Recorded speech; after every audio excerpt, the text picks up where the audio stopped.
Tune in weekly and listen to the Collateral Damage podcast, where Michael Wilson and Maureen Cavanaugh host a variety of special guests to discuss topics and available services that will help you learn about the impact that substance use has on our lives, our families, and on our communities nationwide.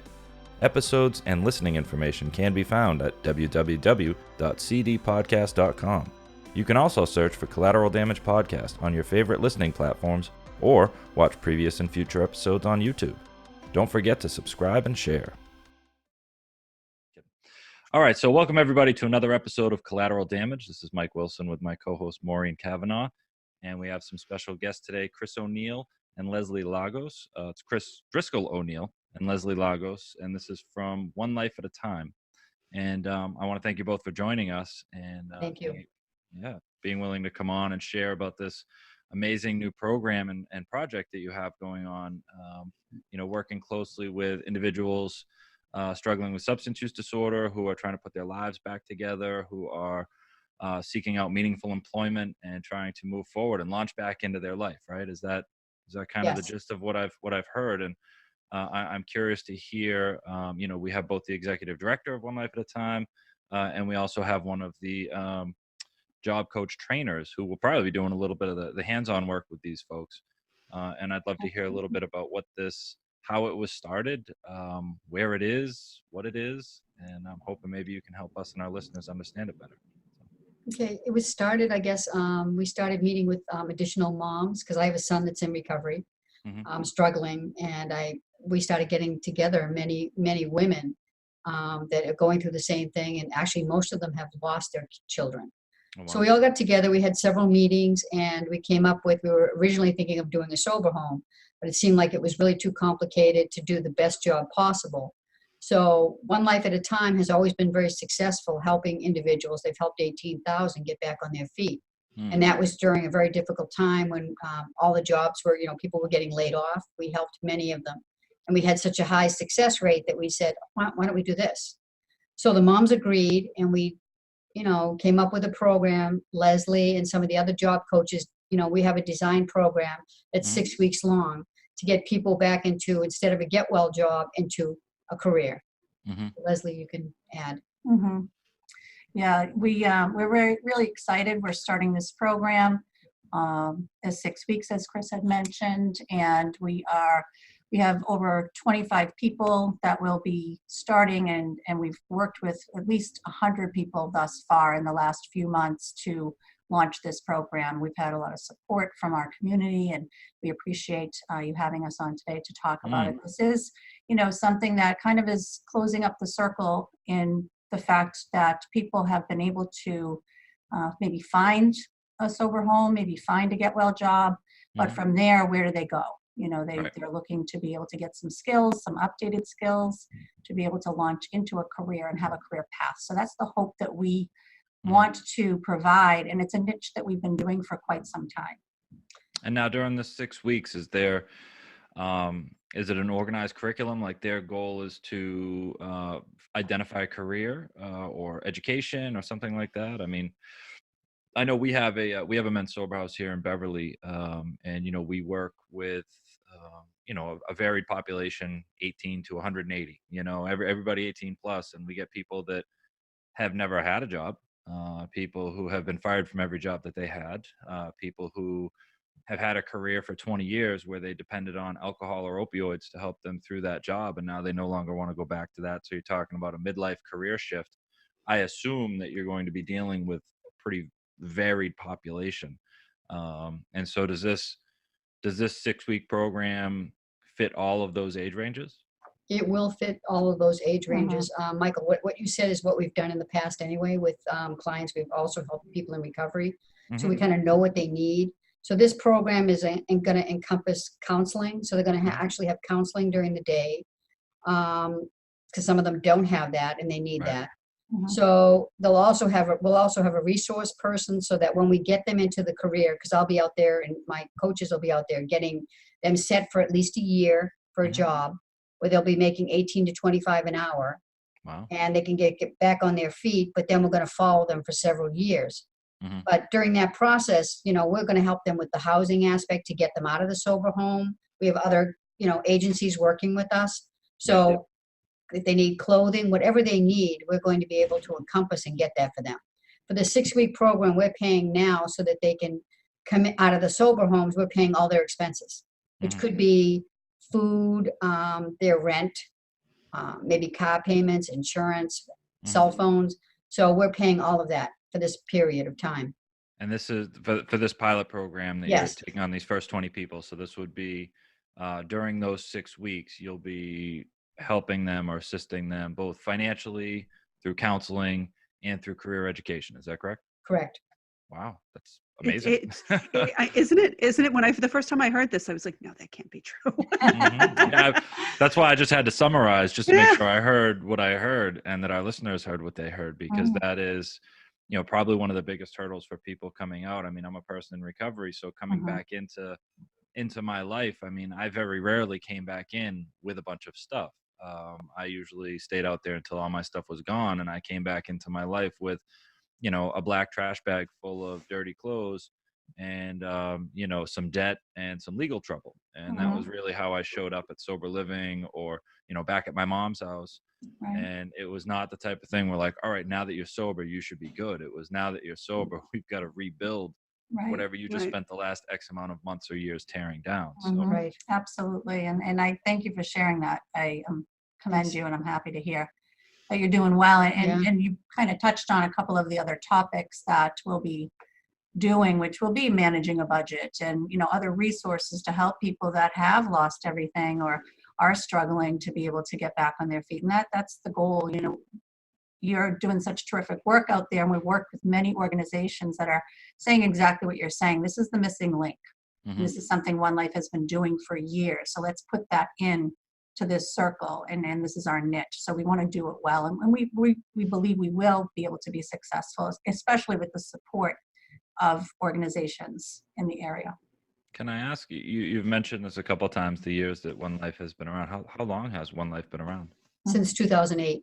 Okay. And then prior to this pilot program, which is where you're, working alongside of some of these organizations and agencies, what was the primary focus? Was it just on a homeless population? Was it on just a struggling individual population? Or was it always kind of focused around the addicts and alcoholics, or the individuals struggling with substance use disorder who are trying to get back into their lives?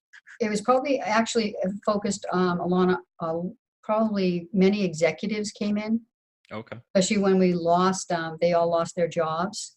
So we've had lawyers, accountants, CEOs that we've helped. So we have a wide range of individuals, but also career changes. We've also specialized in that. We've also worked with the Department of Transitional Assistance.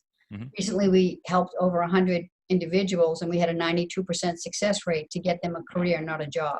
That's amazing. And that's where the price, that's where their, as far as their salaries, that's what was important to us. It was $18 to $33 an hour. Wow. And So you continue to do this work too. So this is this is one part of what you do, this great work with the sober, with people getting into recovery, but you continue to do that. So if anybody else wanted to reach out to you for those kind of services, you still do that? Yes, we do. Absolutely. Okay, good. And for the first time, the first probably 8 years, everything was free. But, the donor, which happened to be me, there's millions of dollars that were put into this. So now we're actually looking for help because I can't continue. I'd love to, but I can't. So I'm sorry, did I just hear you say that you personally funded the majority of this project? Close to $6 million. Wow. So in all those years, that is an amazing investment. Is maybe if you pan out a little bit with the camera, we're going to see like wings on your back and a halo over your head. No, really simple. My husband and I came into money, and we decided to give it back. So that's why this started. Oh my gosh, I had no idea. Yeah. I did something for the right thing, and then we came into money, and then we decided to give it back. So this has been something that I've worked with day in and day out. But all that, I've had like up to 15, 20 employees. So all that, incorporating everything we've done, the millions have gone down. So there's not a million left anymore. And, I need to continue. So. Well, I mean, the reason I was asking about, what the inception of this company was that, for these individuals that are struggling, I mean, we're talking about people who, I would say at least I'll speak for my own sober living house, that the majority of the folks there are not executives. Mhm. You know, that they are, but they would ultimately have access to the same type of career training and coaching and professionalism and expertise that you've brought to all of these other executives and professionals that are looking for career changes and job support and stuff like that. So this is not just like, hey, let's see what we can throw together for these Mhm. guys at the sober house or these women Right. at the sober house. This is a significant and successful program that you've been practicing for a while, that that you're bringing to the table. I mean, I can't say enough good about that. Mhm. On the receiving end, if I knew that this was just a couple people trying to tell me how to get a job and coach me through it, but that no, they're bringing this like really amazing executive program that has worked for countless other people for the better part of a decade, that okay, maybe I will listen. They're more likely to take that advice and direction than they are from, and I'm not minimizing anybody's career choices, but an intern at some counseling center that's saying this is how you should get a job. You're bringing real facts, real evidence to the table. Right. Exactly. And Michael, you know what I look at is that people think that they don't have a lot of skills, but when you sit down and talk to them about anything that they've done in their past, they have a lot more skills than they're even aware of. Mm-hmm. And that can all be utilized. And that's where people should start to feel like, well, I haven't done much, but you have done. Mhm. Even stay-at-home moms, you'd be surprised as to how many things that you could pick from somebody talking to them and put on their resume. Sure. You Yeah, know, I so mean, I have a lot of hope. Yeah, think of what it takes to manage a house of children. exactly. One of the You'd hardest make jobs. Yeah. you'd make a great business manager. Mm. And we have a really beautiful office space that, again, when people walk in, they get that feeling that, they're cared about, supported, as well as it's a professional environment. We'll be doing lunches, which is a nice component for people. So Mhm. it's getting them back into it. And we will be looking at jobs in the office environment, but we're open to supporting people in whatever walk or path that they're looking to get involved with. So that's important as well. And we've Where supported is that people of all office walks of life. located? We're in Braintree. Oh, okay. All right. All right. Accessible to the train station, so Mhm. not Okay. a problem. So yeah, I Okay, mean, that's good. we're on the purple line out here. We got the T, so it brings you right into Boston. I think most places can get into Boston that way, right? Right. Yep. So So what now is it? you have. Oh, I'm Oh, go sorry. ahead. Oh, go I was ahead. going to say, what's a typical day going to look like when someone comes in? A typical These, day will be that they'll actually have an introduction. They'll talk a little bit about, their skill sets, talk a little bit about themselves, and then they'll actually have some programs that will be running for them. It could be just some of the basics on how to do an interview, how to, all of that will be incorporated in the 6 weeks, but they'll also get computer skills, which some of them may not have, but they'll be working to do Microsoft Word, Excel, Outlook, how to do a memo, business writing. It's really going to be involved. We'll actually be sending out some of their resumes to have it professionally done by one of my other employees. So it's pretty exciting. The program is so involved. It would take me days to tell you what everything is, but go ahead. And as Michael had mentioned, I mean, this is a program that we've been utilizing, and we've helped people in recovery just without calling it a program of people in recovery in the past. But this one's specifically designated to work with individuals that are at that place, that they're ready to make this change and looking for this support. And we have structured it. So there's a day that's going to be listed out, to be working with different job coaches and trainers, to be getting the computer skills, as Chris had mentioned, to be, kind of working on different topics an hour at a time, having breaks, the lunch that we mentioned. So it's going to be structured, but also have enough flexibility for individuals as well. So. Right, we're hoping to have a minister come in and do it like a coffee klatch type thing. So there'll be different people. There'll also be people that have been very successful with overcoming substance use, and they will be discussing, I'm a VP now, and just giving them a lot more hope. Well, if I can ever help, I'd be happy to do it. I did go through that. I do have that experience, and I'd be happy to try to inspire somebody if I can. But my big question for you is can it be replicated? I mean, you guys have this amazing program that's going to happen out here, and all of us, lucky New England residents and Massachusetts residents are going to have amazing access to this wonderful program. Is it the type of thing that you're going to be able to, create a replicatable curriculum that other programs and other companies can pick up on and give to the same individuals that are struggling nationwide? We've already been asked that. We can do that. Mm-hmm. We can. And go ahead. I'm lucky. We're lucky we have it, but Right. there's so many people out there that need this. I'll be honest, this is the number one issue. If we're looking at addiction and substance use disorder as more than just the use of substances, this is a life problem that people have. They need to create a new, healthier way of life in order for them to get well. You can't participate in life if you don't have some sort of way to support yourself or something to launch into, some way to get basic life skills. And so this is the number one problem. And I'm limited as to what I can refer my clients to, because I have to tell them, listen, let's get you connected to a life coach or somebody that can coach you into how to put your life back together, because I can talk to them about the recovery, the addiction, the treatment, their family issues, how they're taking care of their personal time, but I'm not a professional job coach. And that's a limitation that I think a lot of people find themselves at. And so they're referring out in the hopes that they will make that appointment, and they're just not making those appointments. Right. So we're hopeful, and you touched on a few things again with networking and working with individuals in that respect, and self-esteem and being able to have some wellness to make sure these individuals, as they're launching into a new career and they're in recovery, we need to have first things first, right? So we have to make sure that they will continue to take care of themselves as it's going to be change. So we'll be working with change management, which is a big piece for people when they're excited about this new job, but it's a fearful place as well. So we'll be guiding people, as Chris said, through that phase, and then watching and supporting, and tracking for the next year or two as well. Right. Wow. And good. The goal is really, like I said, we've been out to, I think, 15 sober homes. We have a lot more to go to. Mm-hmm. And my goal right now, because my son is actually going into one now, is to get him to the point, or any of them to get to a point that they're able to leave. Because the get well jobs, they're paying rent, and some rents could be $260, they all range, but that could be almost most of their paycheck. So they can't move out of there. And, and some of them are really nice, like I said to Maureen. Some of them are, you wouldn't want anyone living there. Right. You wouldn't want your worst enemy living there. And that's sad. We need to do something about this. And, cramming 40 people in a small facility is not appropriate.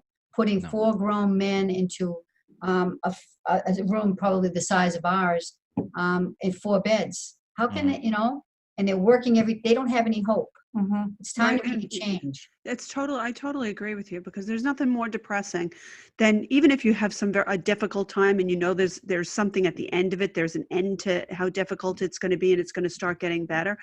But when you're working in one of those jobs and you have no job training, and you don't know your own skills, and you don't know how to go forward like this, what's more depressing than that is to think that there's no end to this. And we were saying earlier before we got on, I hear this all the time. I heard it from my own daughter, that I watch people have too much to give up. They get to a point where they have the decent job, and they starting to accumulate things again in their life, and their relationships are back in order, and they can support themselves, and they see that it's going to continue to get better. It's hard to let go of that. Then it's much harder to let go of that than it is when you have nothing and have no idea how you're ever going to have anything. So, it's demoralizing. And that's not what we want to do to people that are struggling, to maintain their recovery. So I just think this is definitely in my mind the missing piece. You have to have a safe, stable, supported place to live, and then you have to be able to grow and improve your life. And when we start offering access to those things to people, we're going to start seeing a shift in this. I think you're right. I mean, I lost a family member because he was 27 and just couldn't see that he was ever going to be able to get that white picket fence. His mother is part of the group, and it's like, it's so sad because he gave up. And how many others get to that point that they just want to give up? And we need to stop losing lives now. It can't wait. It is. There is a general sense of hopelessness that kind Mhm. of follows you around, and it's like a shadow. Sometimes it's there, sometimes it's not, and it is heavy and it's overwhelming sometimes to see that, like, depending on your age. So I stopped when I was in my early 30s, and lucky for me, I was driven and had business experience previously. But I meet a lot of people who they're coming out at 25, 30, 35, 40, 45, 50, Mhm. and the world expects them to be able to behave or live age appropriately. Right. You should have this by now, you should have that by now. And I mean, each time that you relapse, each time you end up back in treatment, each time you have to start over again, it takes a little piece of you. And I mean, how many failures build up before you just say, I don't think I can do this? Clearly I can. I've tried and failed every time. And, the sober living treadmill that you're talking about, Mhm. it's Right. like, there are definitely sober homes where you can just stay indefinitely. There's no real programming available. There's no Right. goal or outcome or recovery culture that has anything to do with the house. The people there aren't necessarily getting well. They're just there and sober. And I assume that's what you're talking about, is that Yes. Yeah. sober living treadmill. And Mhm. having, I don't know about you guys, but I hate running. But when I do run, I like to do it outside where I know I Yeah. have a goal. I'm getting somewhere. Right. And Mhm. I can kind of measure it. Oh, I'm almost Mhm. there. I'm halfway there. I'm going to be home as soon as I'm done with this. Mhm. Like, there's Right. goals and milestones along the way. And Mhm. it sounds like this six-week program, this pilot program, is going to be able to give people some milestones and Right. maybe plug a missing piece into their sober living experience. And even as you mentioned, even just getting outside with nature, right? There's just some basic things that will be supporting them through this whole process. And Hmm. the idea of the sober living, our initial intent with this was to do a long-term treatment program, because long-term treatment has gone by the wayside, right? Everything Right. is quick fix, Hmm. detox, where do I go from there? Yep. So we are going to continue right now to work on what we know we have been successful with this niche, but we're going to continue to um, you know, push forward to be able to still offer more long-term treatment for people that need it. As you said, people are missing life skills, Right. but also we're in a day and age that technology is forcing us to change at a rapid pace, faster than ever before. And we have, a generation growing up that are, distracted and addicted to technology as well. So Hmm. that's all things that we're going to be considering, as well as the individuals who may be, on the latter end, that have been living in that sober home, but really don't have any hope because they don't know how to do a job search in today's day and Hmm. age. So that's what we Or can help. or So write a resume that will get read, because Right. I exactly. mean, that old-fashioned resume, the way we did, the way I always did my Right. resume, is not what I mean. It goes through a computer and gets scanned Exactly. and all these things. I didn't know that until my son was doing a job search, Mhm. and yeah, I like you don't even realize what you don't know.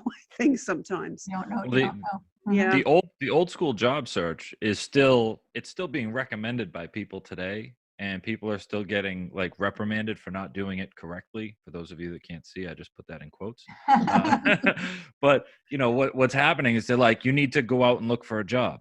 No. That's actually not how that's done anymore. Like, you don't throw Right. on a suit or a nice dress and go out and, like, knock on doors Right, and bond put some help paper, and wanted signs. Yeah, that's not a thing. So they're like, you can't go get out in the and door anymore. you can't even get applications. Like, come back with 3 applications. I'm like, they told me to go online. And so, I Mhm. mean, you can do a thorough job search usually from your phone, through Mhm. Indeed, but you have to have all that stuff done in advance, which, like you're saying, you have to have a resume that somebody will look at. You have to have a cover sheet that talks about who you are and what you actually want from that job for each job. Like, Correct. you've got to have those things that, the old school job search of, you got to get out and pound the pavement. Mhm. That's not a thing anymore. Right. And most sober homes are being run by people who maybe don't necessarily understand what a job search is about either. So even their advice might not be appropriate at this day and age with the technology we use. So I'm excited. I'm gonna try to get some I'm of my guys in Yeah, the next program. How no. awesome is that, right? So I was talking to a young girl that I've been working with for the last couple of years, and I was telling her about your program. And she's in Framingham right now, so she's going to be getting out and going into either a halfway house or sober living. But I was telling her about your program because she said to me, she goes, "What if I can never do this? I've never had a job. She's 29. I don't even know where to start. What if I can never pull this together?" And I told her about your program, and she was it just hearing that something like that was available and a possibility changed her entire attitude. So I can only imagine what going through the program would do for somebody like that. No. Well, Maureen, one of the moms had a son that was living in the woods here in the South Shore. Yep. So we finally got a hold of him, and Mike, who was a recovery coach, and myself went out to meet him. And actually, he's now in a sober home that we took care of. He actually had to spend the night at my house, but then we got him into the sober home, and he's coming into the program. And for the first time in his life, he said he has hope.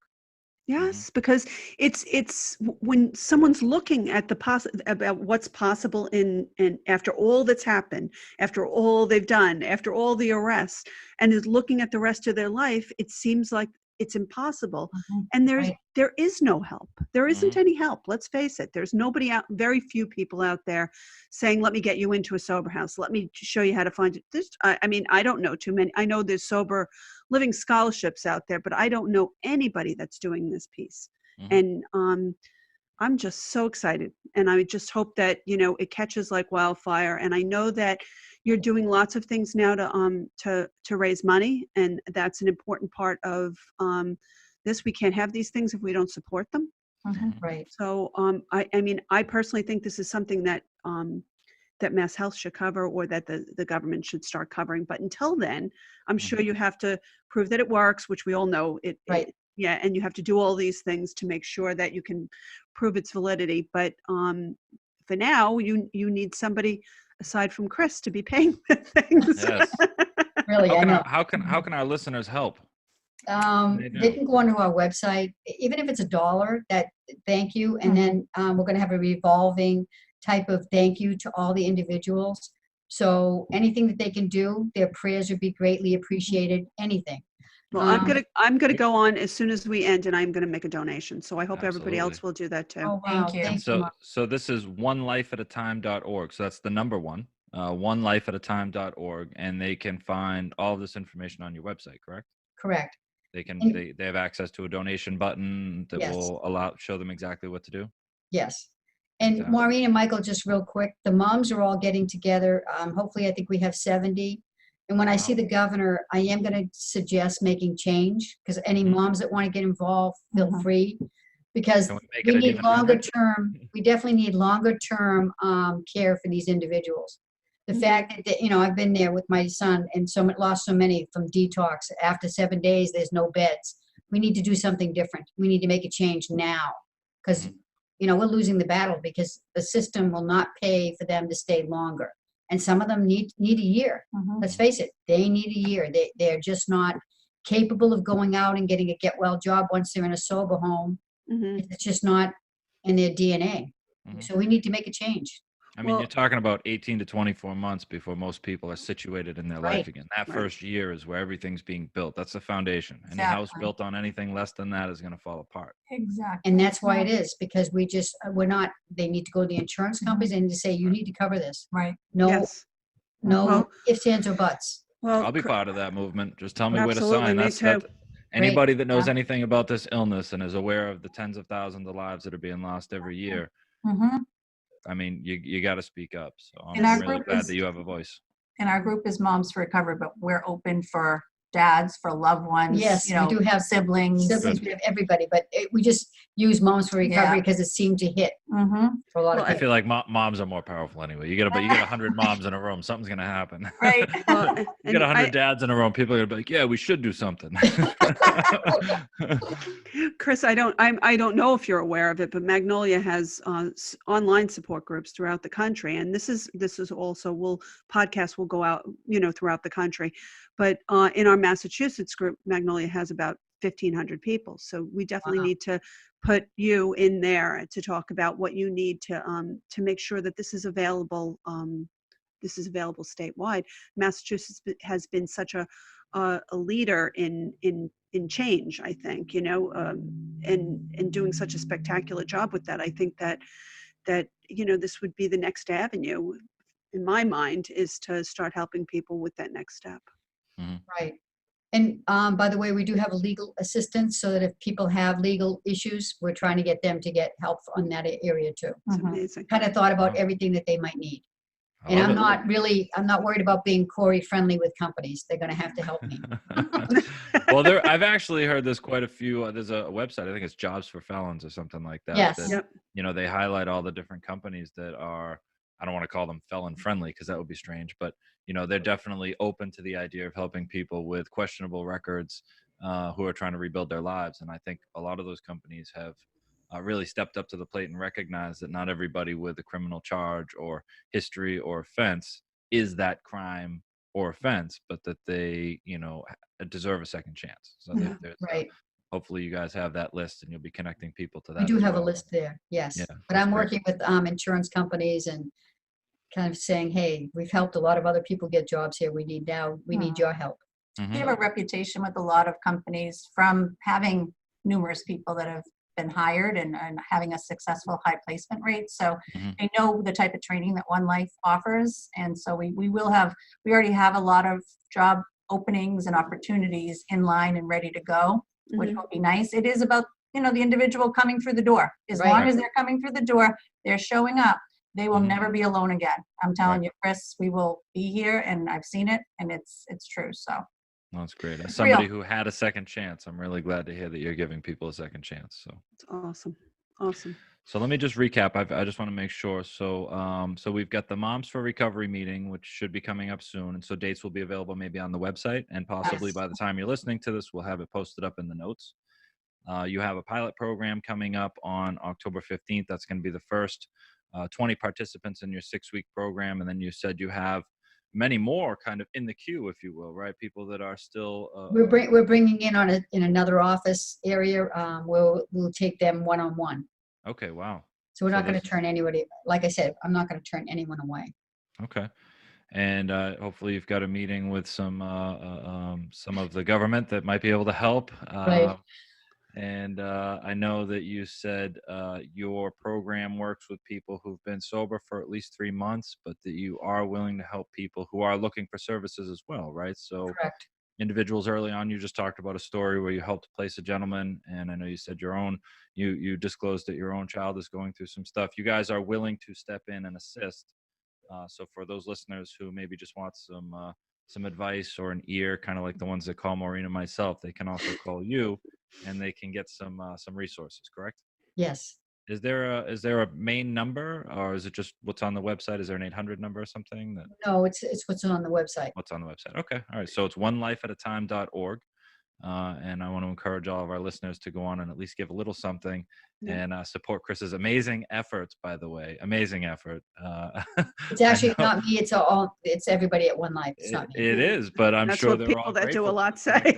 Yeah, I'm sure it's very humble, but I'm sure they're all very grateful that you created a place for them to come to work and do what they do, which is Yes. very 100% important. So, true. But they do the Yeah. work, so that's, And we it's all about should- them. We shouldn't They do. forget that you're also open for other kinds of business too. If somebody's, because I know I can't count how many people that have gone through this with their children and Mhm. step back and realize, you know what, I want to change my whole life. I want to do Right. something different. So, Right.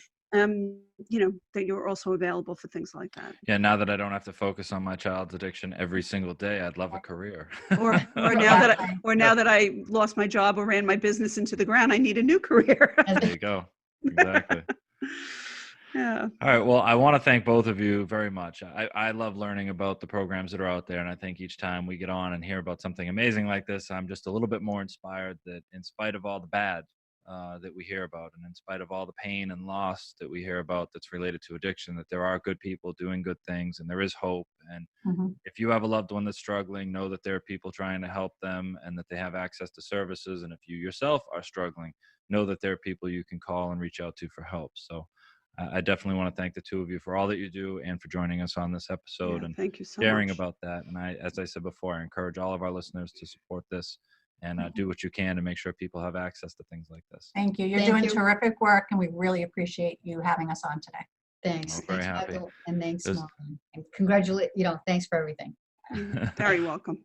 Well, it's very nice to meet both of you. And maybe we'll have you on again at some point. You can tell us how great things are going beyond the pilot program. Terrific. Okay, that would be great. All right. Take care. Thanks. Right. I would like to thank all of our listeners for joining us today on this episode of Collateral Damage. As always, if you'd like to find out all of the different ways that you can listen to and subscribe to our podcast, you can visit our website, which is www.cdpodcast.com. There are many different ways to listen, download, and subscribe, so we encourage you to choose the one that is most appropriate for you. And as always, we would encourage our listeners to get informed and stay connected. Thank you for joining us.